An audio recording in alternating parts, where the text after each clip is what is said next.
Dessa vez vai ter um pouco de polêmica, não tem jeito. É que esse assunto tem um monte de tabu, um monte de desinformação, mas fato é que novembro é o mês de discutir câncer de próstata. Essa iniciativa é da Perseverança Terceira, que quer combater desinformação com informação de qualidade. E é por isso que eu estou trazendo aqui especialistas para falar sobre o tema. Desta vez é o médico urologista Paulo Húngaro Neto, ele que vai falar para a gente por que tem tanto tabu envolvendo câncer de próstata. Doutor, primeiramente, obrigada pela sua participação. Olá, Denise. Eu que agradeço a oportunidade de a gente poder falar sobre esse assunto. De rotina, até por calendário, a gente acaba comentando do câncer de próstata no mês de novembro, mas o importante é a gente dizer a todo mundo que esse assunto ele tem que ocorrer durante o ano inteiro, né?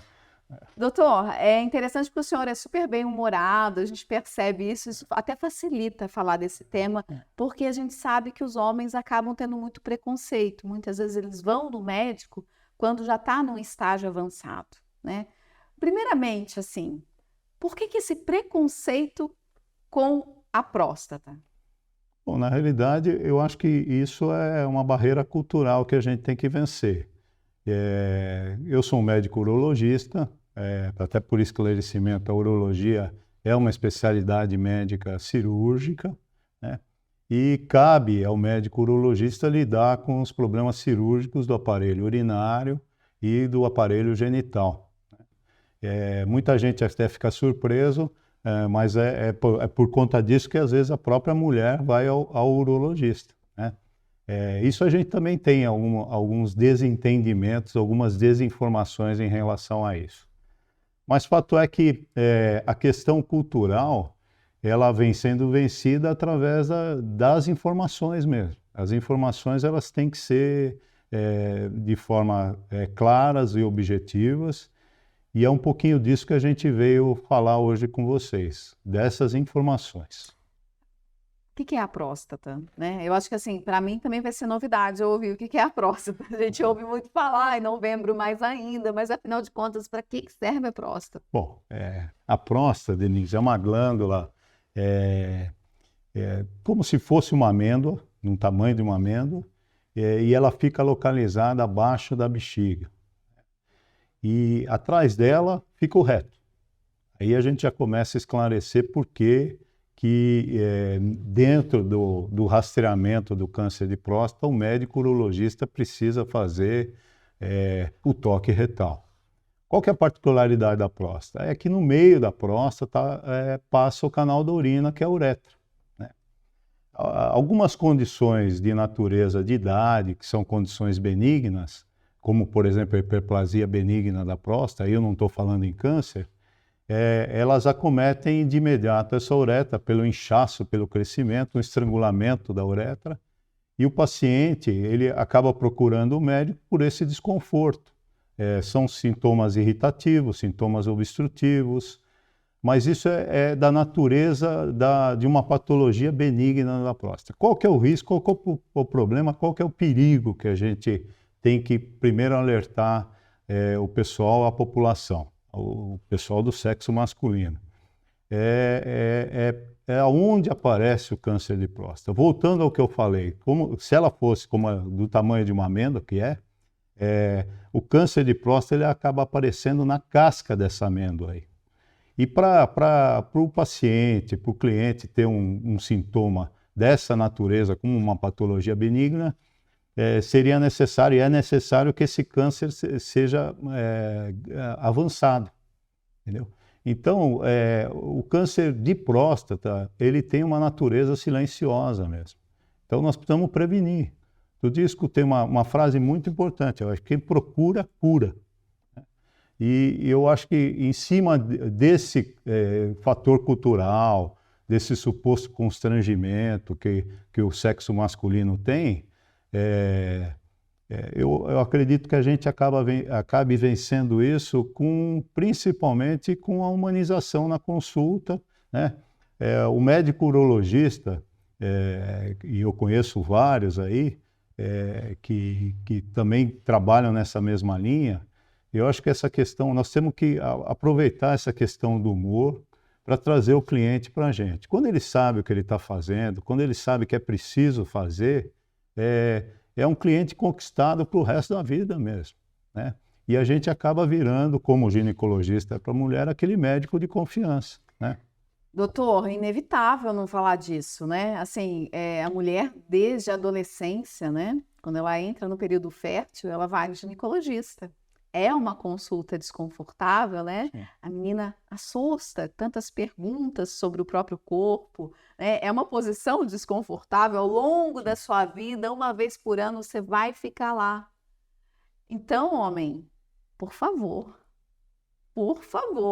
né? A gente precisa se cuidar, né? Para viver bem e mais. Aí eu tenho uma pergunta.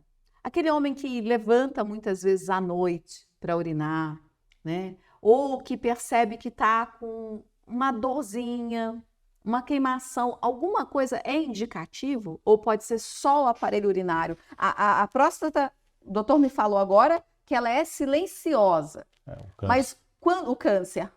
Mas quando que ele aparece? Aí ele aparece já causando estrago? Não, a incidência maior do câncer de próstata é no homem em torno de 60 a 70 anos, né? Mas a gente tem que ficar preocupado com alguns fatores que são importantes, acho que até de esclarecimento. O rastreamento da população masculina, por orientação da Sociedade Brasileira de Urologia, ele deve ser feito no homem a partir dos seus 50 anos, mesmo sem sintomas, com um especialista e com um atendimento individualizado exatamente para buscar o diagnóstico precoce dessa doença que é o câncer. Como havia dito, os sintomas dessa natureza que você me abordou, eles muitas vezes têm a ver com a hiperplasia benigna de próstata, que acomete o homem a partir dos seus 40 anos de idade. Mas fato que é importante é que esse desconforto, essa hiperplasia, ela traz o paciente ao consultório e é óbvio que também essa avaliação é feita também com toque retal, com os exames de laboratório e tal. E vamos dizer, o homem já começa a entrar nessa rotina de exame periódico, né? Essa questão de urinar muito à noite, essa questão do desconforto para urinar, eles são indicativos ou não? Ou podem ser outras coisas? A gente considera isso, Denise, mas eu atribuo esses sintomas a mais patologias benignas, né? E não necessariamente só do crescimento natural da idade, da glândula, da próstata, mas também algumas coisas que são da natureza da idade do paciente, como as questões dos processos inflamatórios que podem ocorrer, até quando o nosso cliente está num período, numa época de atividade sexual mais consistente, né? Ele pode ser acometido por patologias benignas e acabar acontecendo esse tipo de sintoma, né? Agora, doutor, curioso que o senhor fala da questão da faixa etária, né? É uma exceção quando acaba atingindo homens mais jovens? Eu acho que assim, de uma forma geral, todo o câncer que aparece com a idade precoce, ele tem uma tendência a ser mais agressivo, né? Tanto é que é importante a gente falar isso. Existe a recomendação de homens a partir dos seus 65 anos até 79 anos de idade, a gente não ser tão voluptuoso na questão do diagnóstico de próstata, porque aí já vai entrar a questão da expectativa de vida, né? E até é importante a gente falar, isso por que mudou também a abordagem do homem em relação à próstata? É por conta do avanço da medicina, da inversão da pirâmide epidemiológica, da populacional, hoje em dia a gente envelhece, né? E não assustando ninguém, O homem, o câncer de próstata tem uma prevalência também maior a partir dos 80 anos de idade. Então, de natureza, assim, o homem caminha para o câncer de próstata, né? Mas o que é importante a gente entender do ponto de vista médico, do ponto de vista de acalmar o cliente, é dizer para ele que, às vezes, essa condição de câncer não é a condição que vai dar o desfecho da vida dele. E a gente tem que ser muito consciencioso no sentido de não fazer super tratamentos, né? Esse problema, às vezes, que o pessoal fala, a gente teve algumas polêmicas com relação à operadora, de fazer um rastreamento dos clientes em relação ao PSA, acaba correndo esse risco do sobrediagnóstico e, eventualmente, de você querer tratar ou acabar tratando quem não precisa de alguma coisa agressiva também. Isso tem que estar na consciência do médico, do especialista também. Aí que eu fiquei também me perguntando assim, que eu acho que é legal a gente tentar explicar essa questão do porquê que o toque retal é tão importante. O que ele consegue perceber, o que ele consegue detectar, né? E aí a gente falando aqui, seja para homem ou para mulher, é um pouco mesmo que acontece no exame ginecológico, me corrija se eu estiver errado, mas também vai ter o toque para perceber se tem alguma alteração no colo, né? E então, assim, aquilo é feito porque realmente com essa sensibilidade é que você pode perceber uma deformação. Assim como a gente também faz o autoexame na mama. É por meio do toque que a gente percebe que tem um nódulo, né? Que pode ali se estender para a axila também. Então, essa questão da sensibilidade, né? Me corrija se eu estiver errada, mas acho que ela é fundamental ali para perceber uma deformidade, alguma alteração. Então, eu queria que o senhor explicasse isso. Por que ele é tão importante e não passou para ser outra coisa? Então, na realidade, Denise, o toque ele vem dentro da questão propedêutica do médico especialista ser muito importante na avaliação de alterações dessa glândula, que é a próstata. Como eu disse, ela fica à frente do reto. E quando o médico especialista faz o toque retal, ele pode identificar em parte dessa glândula, a parte anterior da glândula ele não consegue atingir com o toque retal, então aí a gente vai precisar de outros recursos, mas ele pela natureza do câncer, que ele tem o seu início mais fortemente nessa parte exterior da glândula, o médico urologista, com sua habilidade, com seu treinamento, ele pode detectar nódulos, pode detectar o tamanho da próstata, a consistência da próstata, e outras avaliações até mesmo que o toque pode dar de informação, até mesmo outras informações de natureza proctológica, né? E ele é imprescindível para uma avaliação completa, para a questão do rastreamento do câncer de próstata. E é óbvio que ele tem que ser associado a outros exames, né? Ele por si só não faz o diagnóstico e ele até pela questão da anatomia mesmo. Agora, qual é a diferença detectar o câncer de próstata no início e ele um pouco mais avançado? Como qualquer câncer, o objetivo do médico não tem coisa mais assim prazerosa do que você detectar um câncer numa pessoa e através da sua intervenção, da sua abordagem, você poder falar para ele que ele está curado, né? Então, e como outras patologias oncológicas, não que não existam tratamentos, mas a chance de cura está sempre na precocidade do diagnóstico. As intervenções que ocorrem, quando eu falo intervenções, da natureza de procedimento cirúrgico ou mesmo radioterapia, elas curam quando esse câncer é detectado precocemente.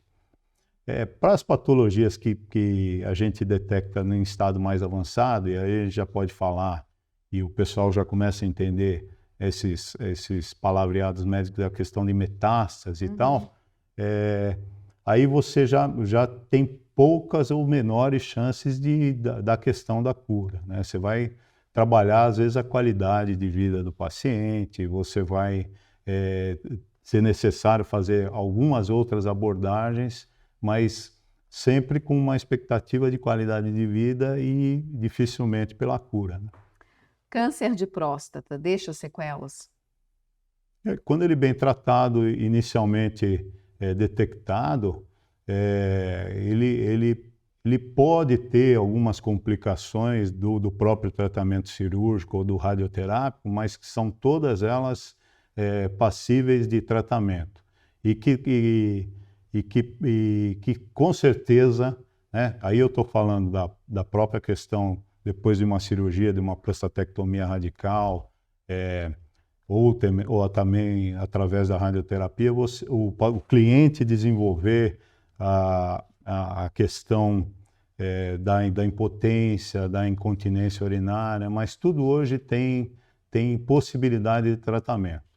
E com aperfeiçoamento, com as novas tecnologias, com a precisão da cirurgia, hoje a gente pode falar da questão da cirurgia robótica também para a próstata. Essas questões ou complicações de natureza cirúrgica, elas vêm diminuindo, mas eu insisto, todas elas têm possibilidades de tratamento. É muito melhor você lidar com isso do que lidar com a permanência, com a existência desse fantasma do câncer, né? Dentro do corpo. Né? Tipo, porque ele vai conviver com você ali, é péssimo, né? Doutor, caminhando para o fim, achei interessante quando você falou dessa questão do quanto que a recuperação é algo que acaba animando quando você chega para um paciente e pode falar para ele, olha, deu certo, né? Tem alguma experiência que te marcou de consultório, assim? Então, na realidade, eu acho que a gente, de uma forma geral, eu tenho 33 anos de formado. Eu estou para dizer para você, Denise, que eu lembro de todos os pacientes que a gente conseguiu esse resultado, entendeu? Eu lembro dos momentos de angústia, eu lembro da dificuldade de você dar esse tipo de diagnóstico, mas aí é o que eu acho que a gente é importante, né? De estender a mão, de dizer que você vai caminhar junto, e que nós vamos ter o sucesso junto. E todos eles, de uma forma geral, em que a gente conseguiu esse resultado, eles estão guardados na minha memória e também na minha satisfação pessoal, dentro do meu coração.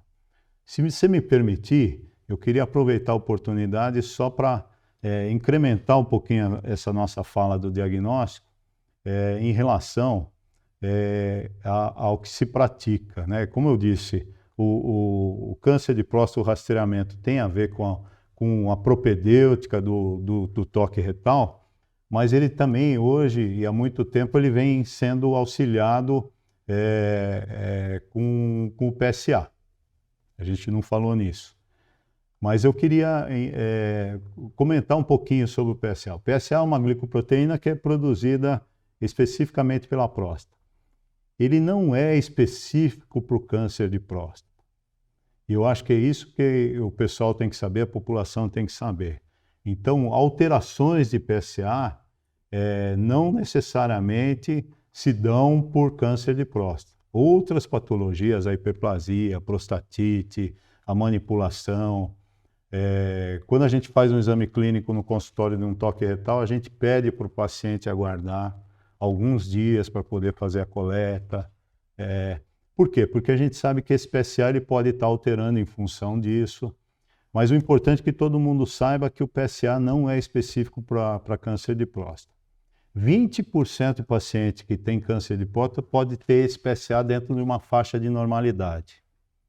Isso é muito importante falar também, porque às vezes o pessoal procura o médico e se contenta ou acha que está fazendo Mas é que é naquela questão do preconceito. A pessoa não quer fazer o exame, o toque retal, Sim, e ele acaba achando que o PSA vai dar aquela de resposta para maneira ele. nenhuma. Ou então abrindo mão É, de fazer o exame do toque isso. e indo para a questão do PSA apenas. Mas eu vejo assim, isso também de uma natureza desordenada dentro do atendimento médico hoje. O atendimento médico hoje, ele é feito por vários médicos, né?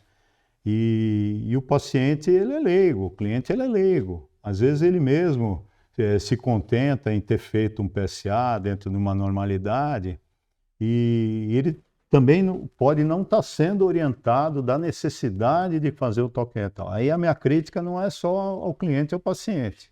Eu acho que tem a ver com o comportamento, com a preocupação dos médicos de uma forma geral. E eu acho isso muito importante. Então, eu acho alto o número de PSA normal com gente de câncer de próstata. Então, conclusão, isso tem que ser acompanhado. É importante que o PSA seja monitorado anualmente, né?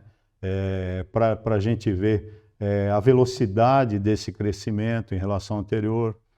E por natureza, um toque, um PSA, alguma coisa que faz o médico especialista ficar preocupado e acabar tentando caminhar para uma definição de um câncer ou não um câncer, através de uma biópsia, né? De próstata, que hoje em dia, há muito tempo vem sendo guiada por ultrassom, hoje faz guiada por imagem. Com certeza esse é o exame que vai dar o diagnóstico preciso do câncer. É um exame invasivo, que pode ter algumas complicações, então que ele tem que ser absolutamente, o médico tem que ser absolutamente rigoroso quando pedir esse exame, né? Mas o acompanhamento, essa questão da fidelização do paciente ao médico, eu acho que isso caminha para um resultado bom, dessa natureza aí. É muito mais fácil, né? Um profissional que te conhece, te acompanha ao longo dos anos, sabe qual é seu histórico, né? É muito mais fácil, até para ganhar confiança e te falar, inclusive, que aquilo que você quer tá errado. Ó, você quer essa alternativa, mas essa alternativa não é boa, né? Doutor, quero agradecer sua participação. Muito obrigada. Eu que agradeço, Nini. Obrigado pela oportunidade de tentar levar aquilo que a gente faz no dia a dia para quem possa estar ouvindo, escutando, lendo essa nossa informação. E eu me sinto contente por essa oportunidade. Obrigado mesmo. Médico urologista, Dr. Paulo Húngaro Neto falou com a gente e eu quero deixar um recado. Posso talvez não conseguir convencer o homem que está assistindo, mas eu posso convencer a mulher, né? Então, a gente que gosta de cuidar, a gente sabe da importância que muitas vezes é a gente insistir para o homem, seja seu filho, seu marido, seu namorado, seu pai, seu irmão, né? Então, para ele fazer o exame, sabe? Nada como o exame, se é o exame do toque, seja feito, né? Porque o mais importante é se recuperar. Mês de novembro, prevenção ao câncer de próstata, um assunto que precisa ser conversado cada vez mais. Essa iniciativa da Perseverança Terceira está buscando fazer isso. Eu fico por aqui.